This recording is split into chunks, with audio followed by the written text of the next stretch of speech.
host Pragya Shrivastava and being a commerce student, I hope आप सब ने एक दो वर्ड्स कॉमनली सुने होंगे, एग्रीमेंट और कॉन्ट्रैक्ट। कई बार आपके माइंड में आता होगा कि एग्रीमेंट क्या है, कॉन्ट्रैक्ट क्या है, या फिर दोनों के बीच में डिफरेंस क्या है। अगर हमें डिफ्रेंशिएशन करने को कहा जाए तो what is the basic difference between agreement and contract?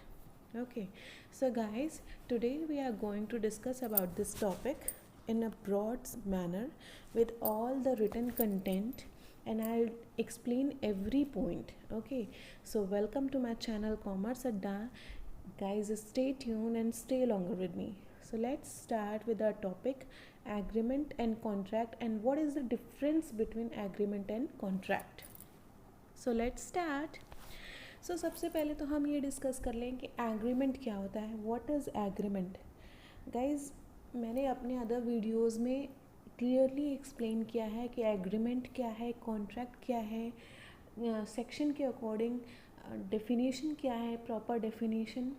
So guys, आप सबको अगर क्लियर एक्सप्लेनेशन, ब्रॉड एक्सप्लेनेशन चाहिए, डिटेल्ड जानकारी चाहिए एग्रीमेंट और कॉन्ट्रैक्ट के बारे में, तो आप डिस्क्रिप्शन सेक्शन में मैंने लिंक मेंशन किया है, गो थ्रू इट, और आई बटन पे क्लिक करो, वहाँ से भी आपको वीडियोस के लिंक मिल जाएंगे। बट हेयर आज का हमारा टॉपिक क्या है कि डिफरेंस क्या है एग्रीमेंट और कॉन्ट्रैक्ट में। तो सबसे पहले हम एक समराइज्ड फॉर्म में एग्रीमेंट और कॉन्ट्रैक्ट को डिस्क्राइब करते हैं, क्योंकि जब तक हम जानेंगे नहीं कि एग्रीमेंट क्या है, कॉन्ट्रैक्ट क्या है, तब तक हम दोनों के बीच में डिफरेंस कैसे करेंगे। सबसे पहले हम डिस्कस करते हैं कि एग्रीमेंट क्या होता है। ठीक है, so guys, agreement is just a promise forming consideration for each other. Means agreement क्या है, दो लोग हैं, सपोज़ आप हो या आपके फ्रेंड हो या कोई भी हो, मतलब दो पर्सन हैं, दो कंपनीज़ हैं, जो भी दो पर्सन है, ठीक है। मीन्स दो पार्टीज़ का होना कंपल्सरी है, एक पार्टीज़ में नहीं हो सकता। ठीक है, दो पार्टीज़ हैं, उसमें से सपोज़ करो एक पार्टी है party A and second party है पार्टी बी। पार्टी ए ने क्या किया, एक ऑफ़र किया पार्टी बी को कि जो भी ऑफ़र हो, जस्ट सपोज़ कि आप हो और आपके फ्रेंड हो, आपका बर्थडे है, आपने ऑफ़र किया कि भाई मेरे साथ चल, मैं तुझे ट्रीट देता हूँ। ठीक है, आपने ऑफ़र किया अपने फ्रेंड को एक डील या फिर एक प्रॉमिस के तौर पे आपने ऑफ़र किया कि चल मैं तुझे ट्रीट देता हूँ। ठीक है, आपके फ्रेंड ने उस ऑफ़र को एक्सेप्ट कर लिया। ठीक है भाई, मैं चलूँगा तेरे साथ। आपने टाइमिंग वगैरह डिस्कस किया, प्लेस डिस्कस किया कि कहाँ पे जाना है, सब कुछ आपने प्लान कर लिया। ठीक है, अब दोनों पार्टी बहुत खुश, ऑफ़र लेने वाला पार्टी भी बहुत खुश और देने वाला भी, कि चलो चलो शाम को चलेंगे, पार्टी करेंगे, एंजॉय करेंगे। ठीक है, बट सडनली क्या होता है कि जो पार्टी बी थी, जो आपका फ्रेंड था जिसको आपने ऑफ़र दिया था कि भाई मैं तुझे बर्थडे का ट्रीट दूंगा, वो बंदा क्या हुआ, वो एक पर्टिकुलर प्लेस पे जहाँ आपने डिसाइड किया था कि यहाँ पे पार्टी होगी, वो अपने टाइम पे उस जगह पे पहुँच गया। ठीक है, अब ऑफरी तो पहुँच गया, जिसने ऑफ़र को एक्सेप्ट किया वो पहुँच गया कि भैया मुझे यहाँ पे पार्टी मिलने वाली है, मैं चलता हूँ। ठीक है, अब वो वहाँ पे पहुँच के वेट कर रहा है आपका कि अब आएगा मेरा फ्रेंड, अब आएगा मेरा फ्रेंड। पार्टी थी, जो भी था, उसने आपको कॉल किया। ठीक है, आपने उससे क्या रिस्पॉन्स दिया कि भाई मैं नहीं आ पाऊँगा, आज की पार्टी कैंसिल है। आपके जो भी रीज़न्स थे, आपने बताया है या नहीं बताया, उसे रीज़न डजेंट मैटर। ठीक है, क्लियरली डजेंट मैटर कि आपने उसे एक्सप्लेन किया या नहीं, आपने बस बोल दिया कि भाई मैंने आज नहीं आना है, पार्टी कैंसिल। ठीक है, तो भैया अब इस केस में वो बंदा आपके ऊपर कोई केस नहीं कर सकता है, वो आपके ऊपर केस नहीं कर देगा, आपको क्लेम नहीं कर देगा कि भाई तूने मेरा इतना समय बर्बाद किया, मेरा प्रॉमिस ब्रेक किया, मेरा हार्ट ब्रेक किया। उस केस में वो बंदा आपके ऊपर केस नहीं कर सकता, आपसे कोई क्लेम नहीं मांग सकता। ठीक है, क्यों? क्योंकि ये सिर्फ एक महज प्रॉमिस थी जिसका कोई भी रिटन कंसेंट नहीं था।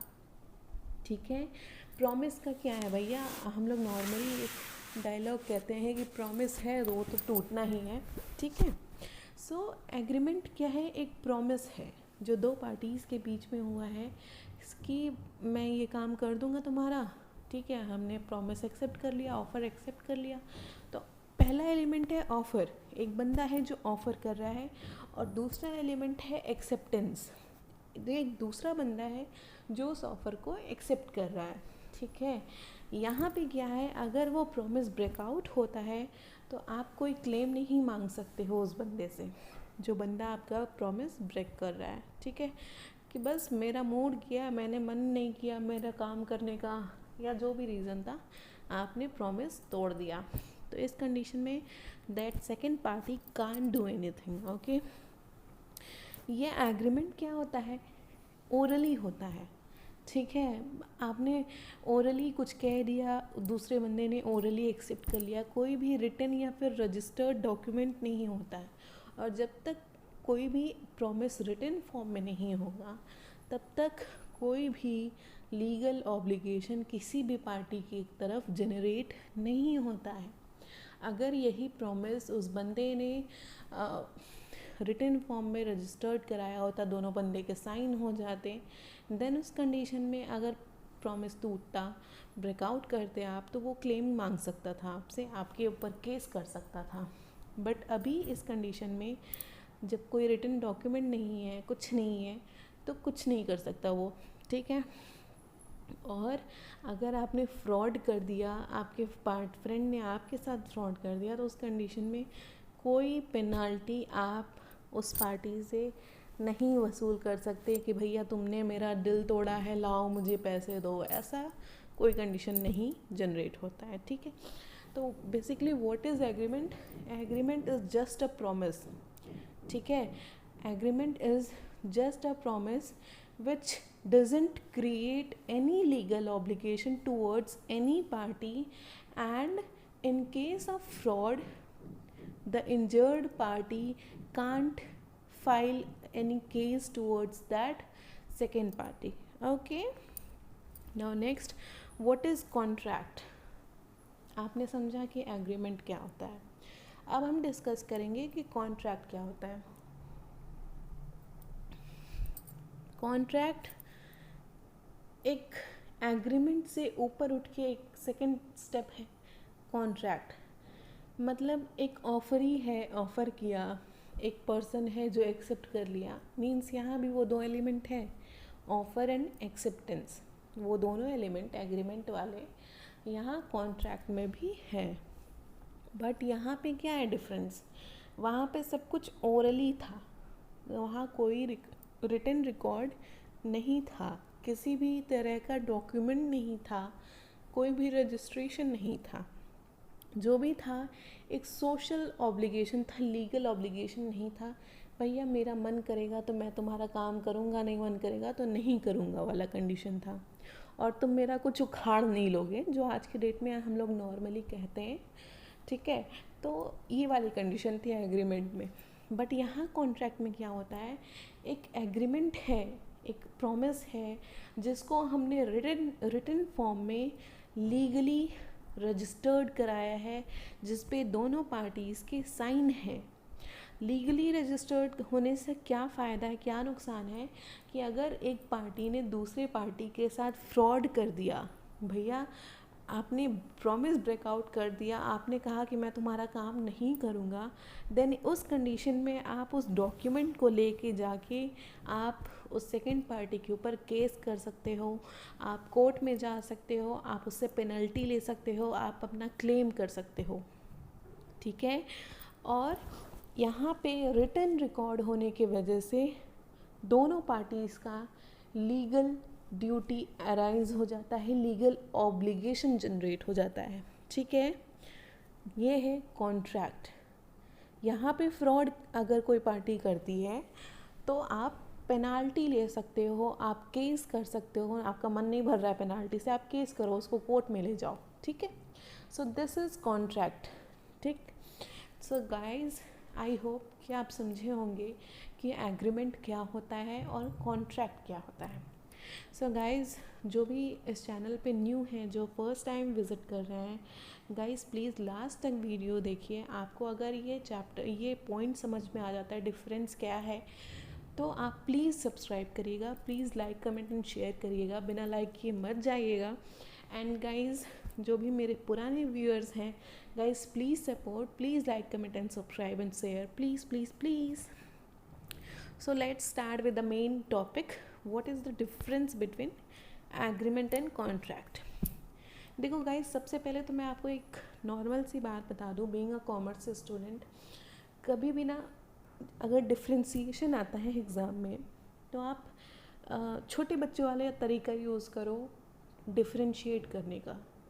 छोटे बच्चे वाला कैसा, जो हम लोग कॉलम में करते थे ना, एक पॉइंट एक तरफ, दूसरा पॉइंट दूसरी तरफ, वो वाला तरीका चाहिए डिफ्रेंशिएशन के लिए।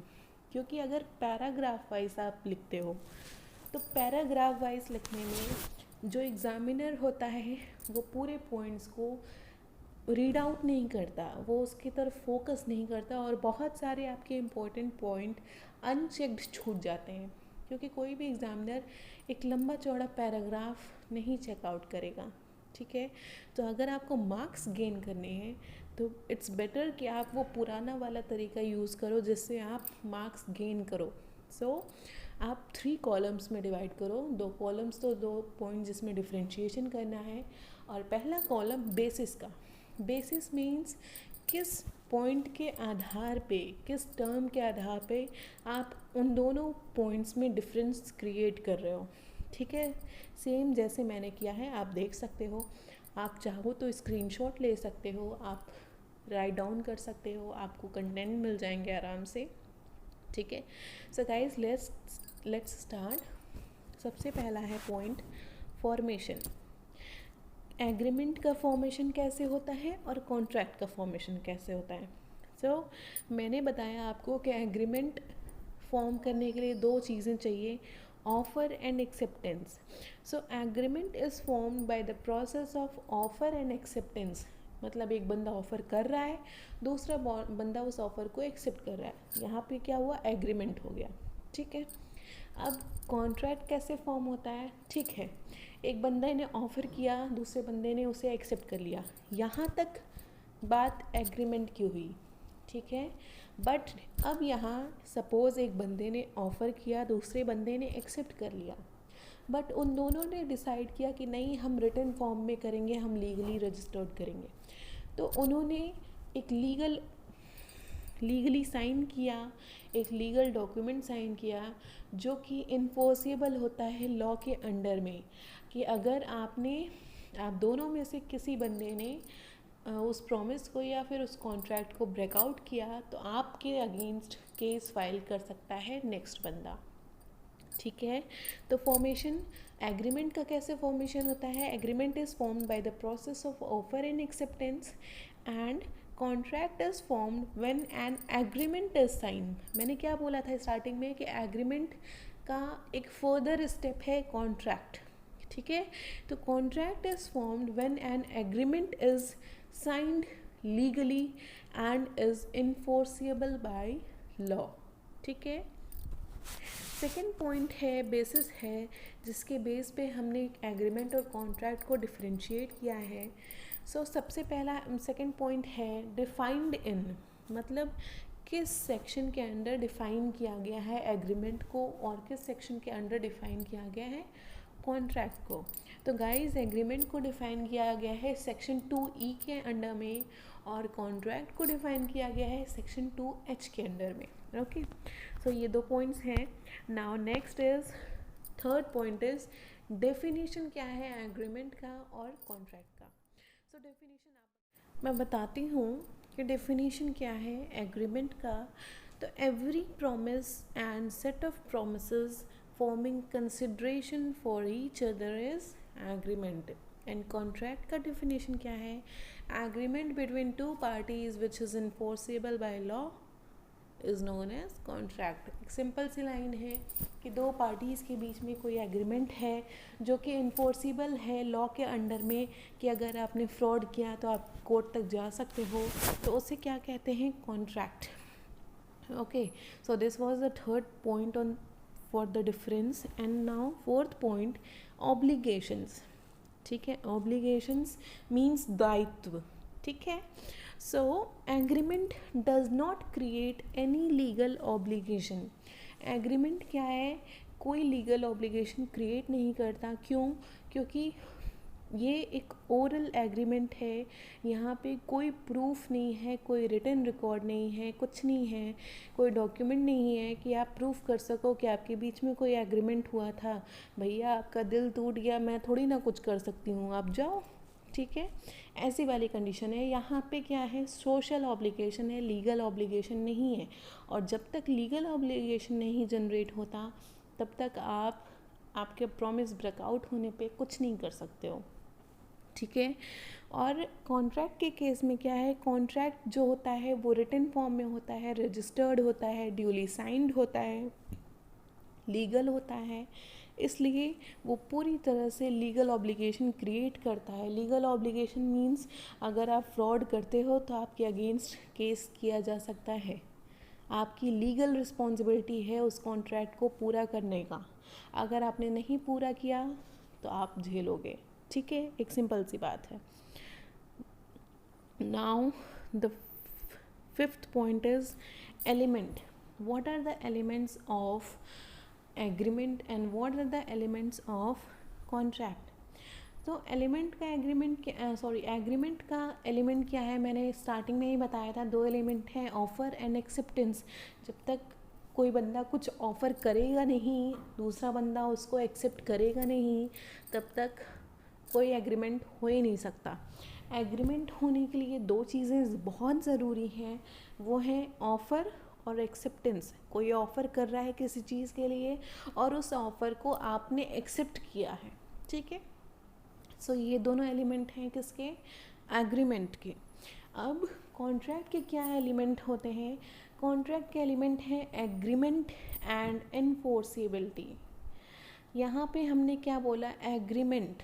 एग्रीमेंट क्या, जिसमें ऑफर एंड एक्सेप्टेंस इंक्लूडेड है. आपको ये बात अंदर ही अंदर समझनी है कि यहाँ पे भी ऑफर और एक्सेप्टेंस है. ऐसा नहीं है कि लिखा नहीं है तो नहीं है.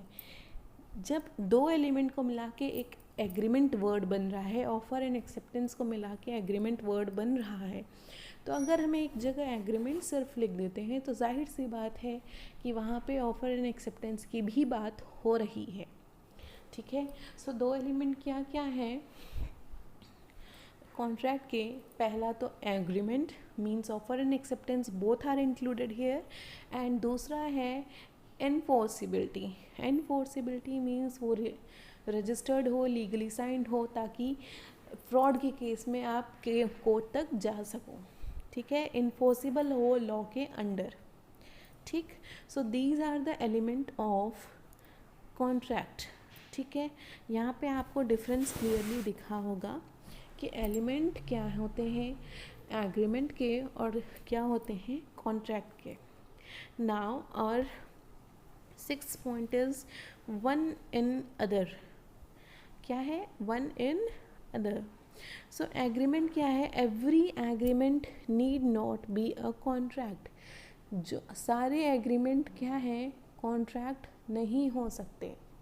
जाहिर सी बात है, कॉन्ट्रैक्ट क्या होता है, वो लीगली साइंड होता है, इन्फोर्सेबल होता है. बट एग्रीमेंट तो सिर्फ एक सोशल ऑब्लिगेशन होता है, एक ओरली प्रॉमिस होता है ना. तो सारे एग्रीमेंट क्या हो सकते हैं, वो कॉन्ट्रैक्ट कभी नहीं हो सकते हैं. लेकिन सारे कॉन्ट्रैक्ट एग्रीमेंट होंगे. ठीक है, सारे एग्रीमेंट कॉन्ट्रैक्ट नहीं होंगे. All agreements are not contract but all contracts are agreement. क्यों सारे कॉन्ट्रैक्ट एग्रीमेंट क्यों होंगे, क्योंकि agreement is the first step of forming any contract. बिना एग्रीमेंट के कॉन्ट्रैक्ट फॉर्म होगा कैसे. पहले तो हम एग्रीमेंट ही करेंगे, उसके बाद ना हम लीगली साइन करेंगे, डॉक्यूमेंट फॉर्म करेंगे, ऐसा कुछ. तो क्लियर सी बात है कि सारे कॉन्ट्रैक्ट जो होते हैं वो एग्रीमेंट होते हैं, बट सारे एग्रीमेंट जो होते हैं वो कॉन्ट्रैक्ट नहीं हो सकते. ठीक है, now next point is in writing. Agreement क्या है, रिटन फॉर्म में 99% नहीं होता है. ठीक है, और कॉन्ट्रैक्ट क्या है, वो रिटन फॉर्म में ही होता है, रजिस्टर्ड होता है. ठीक है, and the last point is scope. Agreement का स्कोप वाइड है और कॉन्ट्रैक्ट का स्कोप नैरो है। यहाँ एक सिंपल सा वर्ड है, वाइड और नैरो। कैसे वाइड हुआ एग्रीमेंट का स्कोप? एग्रीमेंट का स्कोप क्यों वाइड है? क्योंकि यहाँ पे लीगल और सोशल दोनों ऑब्लिगेशन की बात की जा रही है। हालांकि रजिस्टर्ड नहीं है, लीगल ऑब्लिगेशन जनरेट नहीं हो रहा है, बट फिर भी एक सोशल ऑब्लिगेशन है। और कॉन्ट्रैक्ट के केस में सिर्फ लीगल ऑब्लिगेशन है, सोशल वर्ड यहाँ पे आता ही नहीं है। आपको कानून बांध दे रहा है कि आपको ये काम करना ही करना है। सो यहाँ पे स्कोप ये रहा। So guys, this was the difference between agreement and contract. I hope कि आप समझ गए होंगे। Guys, thank you for watching, thank you so much, and guys please support, please like, share, comment and subscribe. I hope I have explained, and if there is any kind of suggestion, please comment in comment box.